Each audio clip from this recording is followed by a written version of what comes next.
Bonjour à tous et bienvenue, nous sommes lundi, le lundi sur le stream.fr et sur YouTube. Eh bien, la First Team parle de NBA. Erwan, comment vas-tu en ce lundi, ce week-end? S'est-il bien passé? C'est un petit week-end. On va pas se mentir, c'est un petit week-end. Vendredi soir, on a eu le malheur de perdre notre titre. Le run and gun de la First Team est à revoir. Je pense qu'il faut repartir sur du passing game, n'est-ce pas, Stéphanie Dufour qu'on salue, hein. Tout à fait, parce qu'Erwan parle donc du tournoi des médias. Nous étions double tenant du titre. Triple Erwan, triple avec deux équipes différentes. C'était la 4e édition. On y était arrivé un peu affaibli, hein, malheureusement.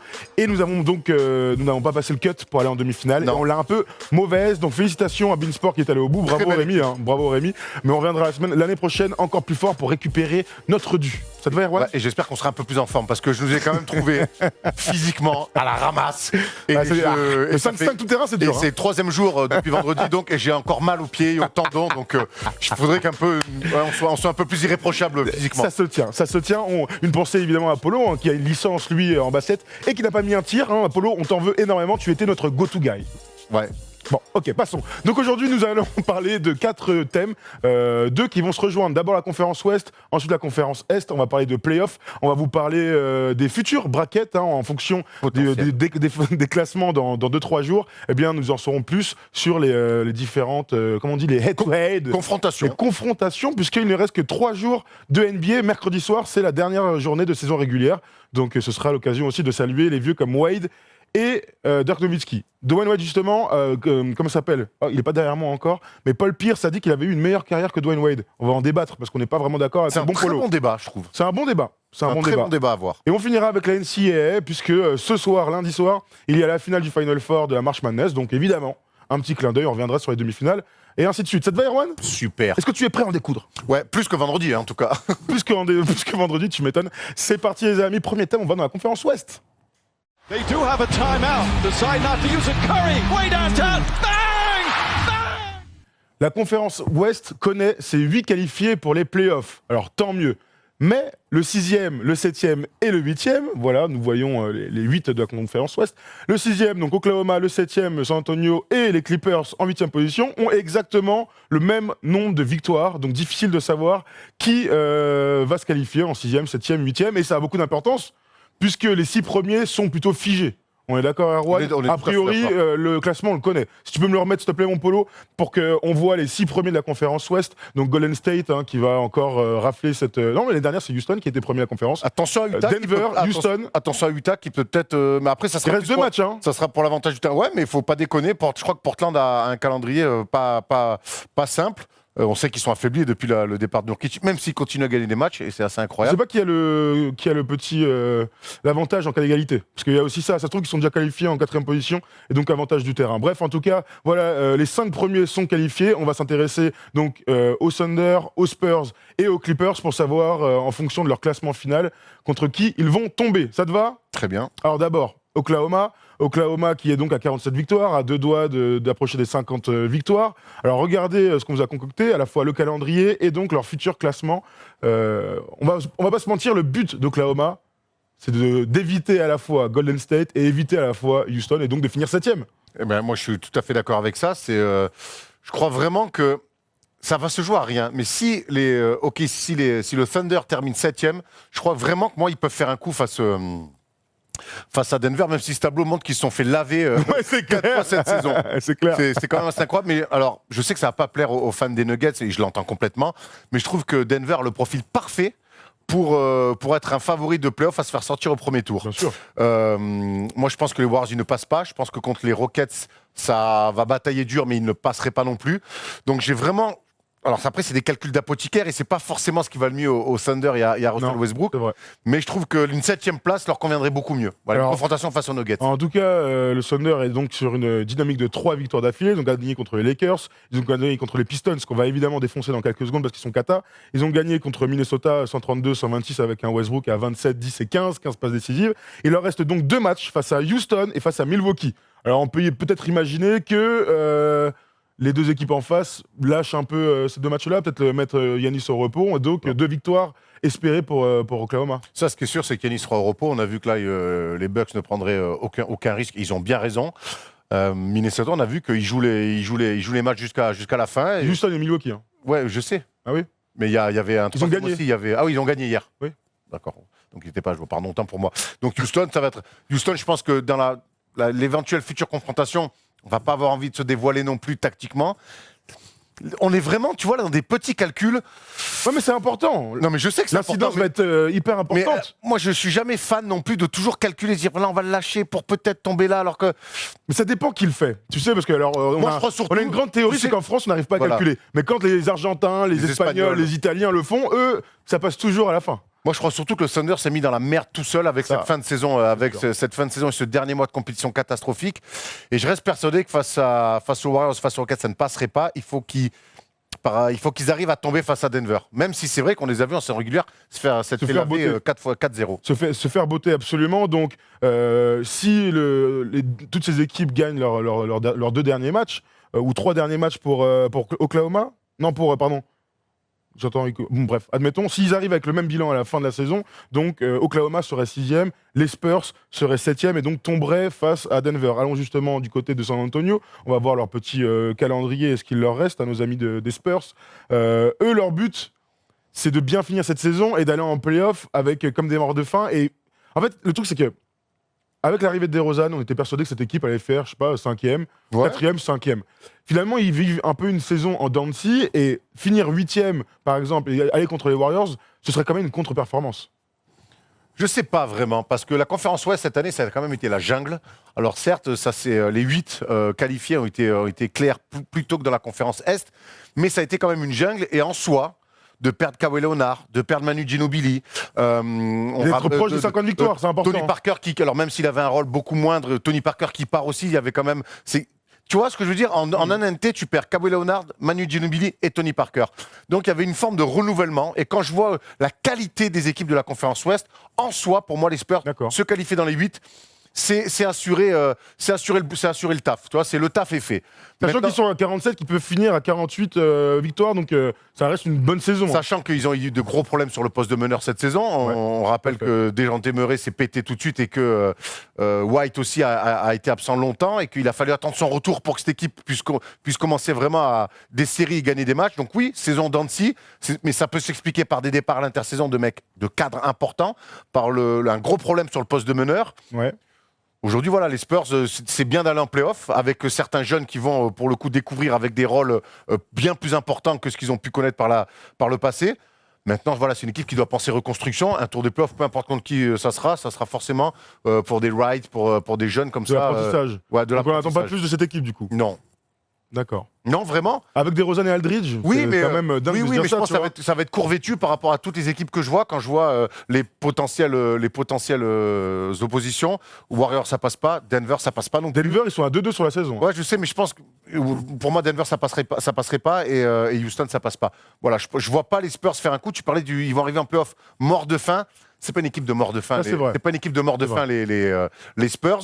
Donc voilà. Par contre. Ils ont encore une fois assuré le taf avec Greg Popovich, avec encore un bon basket, plutôt bien léché. Mais voilà, c'est une équipe qui, pour moi, est déjà encore en reconstruction, avec pas mal de pépins cette année. Voilà, je pense que là, une fois de plus, on réfléchit bien, mais je ne les vois pas passer un premier tour. Donc il leur reste Soit 6, 7 ou 8. Hein. très bien. Sur le mois d'avril, ils sont à 3 victoires de défaite. Ils ont gagné contre Washington et Cleveland ce week-end, samedi et hier soir. Il leur reste un seul match face à Dallas. Donc ce sera évidemment l'occasion de saluer, parce que je crois que c'est le dernier match de Dirk Nowitzki sous les couleurs des Mavs. Donc ça tombe contre Derby texan, San Antonio, Derby texan. Bravo. Cette équipe qui l'a froissé à la fois et qui l'ont battu aussi plusieurs fois. Voilà, donc c'est bien de boucler la boucle comme ça. Quoi. Absolument. Même si on sait que Dirk Nowitzki n'a toujours rien annoncé officiellement. Bon là, s'il revient l'année prochaine, ce serait quand même une énorme surprise, même s'il a mis un petit dunk la dernière fois. Et tu vois à quel point il est long. L'année prochaine, je vais bien refaire le tournoi des médias. Il peut bien refaire une saison NBA. Wow, c'est à peu près la même débauche d'énergie. On traverse le terrain de... Absolument. Dernière équipe, ce sont les LA Clippers qui donc vont se qualifier, eux, pour les playoffs. C'est une très belle saison pour les hommes de Doc Rivers. Alors regardons à la fois les oppositions potentielles et donc le calendrier des LA Clippers. Il reste 2 matchs face aux Warriors et face à Utah. Donc on peut imaginer sincèrement que cette équipe finisse 8e. Ouais, bah alors... pour moi, c'est l'équipe, je sais pas, je suis les 3 devant là, Warriors, Denver ou Rockets. C'est l'équipe je veux les éviter. Ah ouais? Ouais, je veux les éviter. Alors, Plus que les Spurs, plus que le Thunder? Plus que les Spurs, ouais. Je pense, tu vois, tu parles d'équipe mort de faim. Là, on est en plein Donc dedans. là, t'es en train de me Là, dire que on est si en on plein fait une dedans. hiérarchie, pour toi, les Clippers sont l'équipe à éviter devant le Thunder et devant les Spurs. Pas dit devant le Thunder. Vas-y, tu me dis, c'est l'équipe Non, à éviter. pour moi, le Thunder, le Thunder, faut que vraiment qu'il tombe sur les Nuggets. Et je pense Ils qu'ils peuvent- veulent tous tomber contre les Nuggets, de toute qu'ils manière. peuvent faire un upset. Maintenant, cette équipe-là, je pense pas qu'elle puisse battre les Warriors, qu'elle puisse taper les Warriors ou même les Rockets, mais c'est l'équipe vraiment. Ils vont être chiants. De toute façon, ils n'ont rien bien à sûr, perdre. bien Ils sûr. n'ont rien à perdre. Leur saison est d'ores et déjà réussie. Par contre, et c'est jamais bien de jouer une équipe qui n'a rien à perdre. On sait qu'eux, ils ont fait l'essentiel. Ils ont montré d'ailleurs qu'ils pouvaient être aussi attractifs pour cet été pour accueillir une future superstar. Ils vont arriver en play-off. Mon ami Doc Rivers vient de re-signer.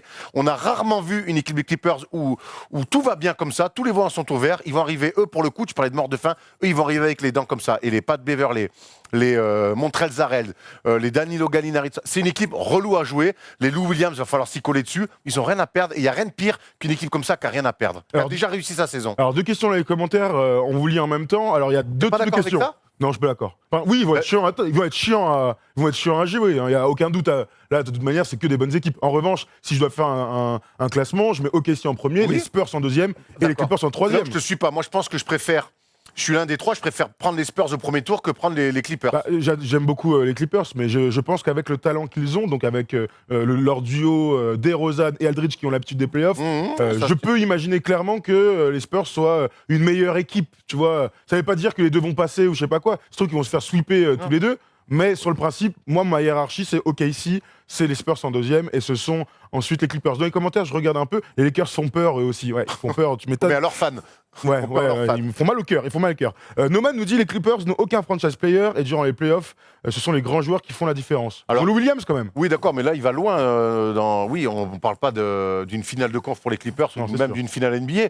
Moi, je dis que sur un premier tour, une équipe qui va avoir les dents longues, s'il te pousse en 6 ou 7 matchs, déjà, c'est chiant. Ah bah, bien sûr. C'est une- Déjà en 6 Moi, matchs. Moi, je pense, Sans parler de 7e moi, match. je pense qu'ils seront pas favoris, peu importe le match-up qu'ils ont. Mais je peux te dire que les mecs en face, ils vont dire ah merde, putain, on va se prendre les Clippers. On a bien vu que les Spurs, pour la comparaison cette année, défensivement, on était en dessous des standards des années précédentes.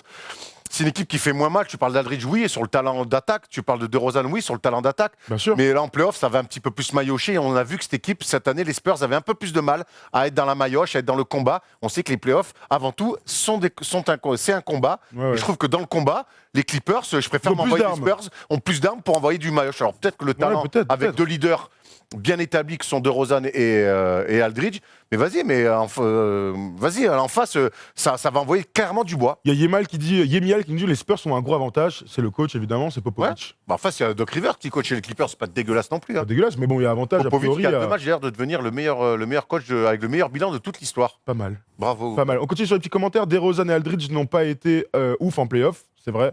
Les Spurs peuvent se faire Denver, eux aussi. Donc du coup, on se rend compte que lorsqu'on fait le petit bracket, alors Apollo, tu peux me faire le petit bracket si on fige les classements aujourd'hui, donc c'est des deux côtés, mais la conférence Ouest, on se retrouverait donc avec un premier tour entre Clippers et Warriors, entre Denver et San Antonio, entre Rockets et Thunder, oh la vache, et une super série de playoffs entre Portland et Utah. Ça te plaît ça quand même? Moi, ça me plaît. Je me dis surtout que les Warriors, là, sont les grands gagnants de ce bracket. Ça veut dire que même si, pour moi, ils pourraient, si ça reste comme ça, se faire un peu faire chier par les Clippers, mais ça passe. Derrière, je pense qu'ils vont s'écharper Blazers, Jazz. Et de l'autre côté, je pense que premier tour, que ça va se massacrer et qu'ils arrivent en finale de conférence et que peu importe qui aura en finale de conférence face aux Warriors, ils auront lâché beaucoup d'énergie. De toute manière, il y a une réalité cette saison, c'est qu'on a 8 très bonnes équipes. Je parle vraiment de très bonnes équipes. D'habitude, il y a toujours le 8e qui est un peu en dessous. On pense aux Pelicans, par exemple. Bon, même si l'année dernière,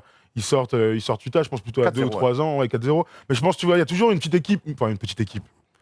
Toute proportion gardée évidemment, mais une équipe qui est un peu moins forte, et c'est les Warriors ou les Rockets l'année dernière qui se laissent en bois. Là, vraiment, les Clippers seront au niveau, seront chiants. On ne sera pas surpris si cette équipe prend un match, voire 2 matchs face aux Warriors, même si la compétition s'élève. Est-ce que tu vois un upset dans tout ça? Parce que moi, clairement, C'est difficile, moi, hein. j'ai dit que je voyais un upset sur Denver. si les OKC prenaient Denver, voire si les Clippers prenaient Denver. Est-ce que toi, dans ce schéma-là, dans ce bracket-là, tu vois un upset à l'Ouest? Alors du coup, l'upset le plus simple, on va dire, c'est le 4-5. Pour moi, c'est 50-50. Portland, aujourd'hui, sans Nurkic, avec Utah qui va finir 5e. C'est un upset, c'est pas l'upset de l'année. Tous les regards vont être évidemment du côté du Colorado avec Denver. Quel que soit l'adversaire de Denver, tu vois, c'est le bon tirage à prendre. Alors oui, Jokic fait une saison de MVP, c'est une très belle équipe qui s'est mise à défendre. Mike Malone fait une magnifique saison au coaching. Mais les playoffs, et on le dit tout le temps, c'est le step d'après, je parle même pas de passer des tours de playoffs ou la finale NBA, c'est digérer, mine de rien, des match-ups tous les 2 jours face à la même équipe, c'est se mettre au niveau mental, et pour l'instant, ça reste une inconnue.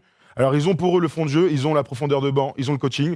Maintenant, c'est difficile d'imaginer. Il leur manque cette expérience si particulière. On rappelle qu'ils ont fini 2 fois 9e, Ouais, donc voilà, bien il sûr. leur manque cette expérience si particulière que sont les playoffs. Le vécu collectif. Et ils me font penser vraiment un petit peu aux Supersonics de l'époque qui s'étaient fait d'ailleurs sortir par Denver avec Mutombo. Ils menaient 2-0, ils s'étaient fait sortir 3-2 à l'époque. Le premier tour se joue au meilleur des 5 matchs. Ouais. Alors, c'est pas un délit de sale gueule parce que toute l'année, j'ai loué et je me suis régalé à regarder la qualité de jeu et l'évolution défensive de ces Nuggets-là. Mais je ne sais pas pourquoi, et peut-être que je me trompe, et je sais que vous serez les premiers à me dire « Ah là, s'ils passent le premier tour et qu'ils vont même en finale de conf », mais je ne sais pas pourquoi je sens cette espèce de truc bizarre, et je sais que tu le partages avec moi, Tom, de l'équipe qui peut craquer sur un 7e match au premier tour des playoffs. Après, la théorie des upsets, c'est qu'on ne le voit jamais arriver. C'est vrai.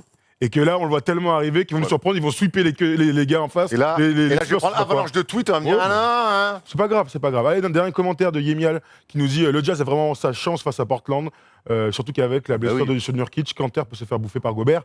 Tu m'étonnes. Non mais Kanter va se faire bouffer par Gobert. Ça va jouer ailleurs. Après, il va falloir que McCollum est sur le retour là.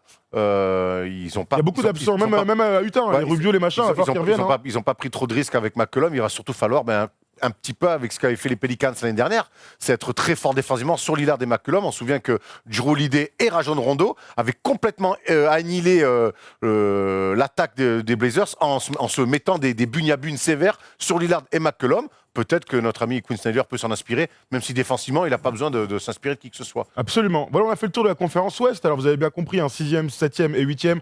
Ça va se jouer entre ces 3 équipes, OKC, San Antonio et les Clippers. On en saura beaucoup plus mercredi soir. Donc jeudi, dans le First Day Show, on fera nos brackets pour ces premiers tours de play-off. Ça va être très intéressant à suivre. Allez, c'est parti, on passe maintenant dans la conférence Est, chers amis.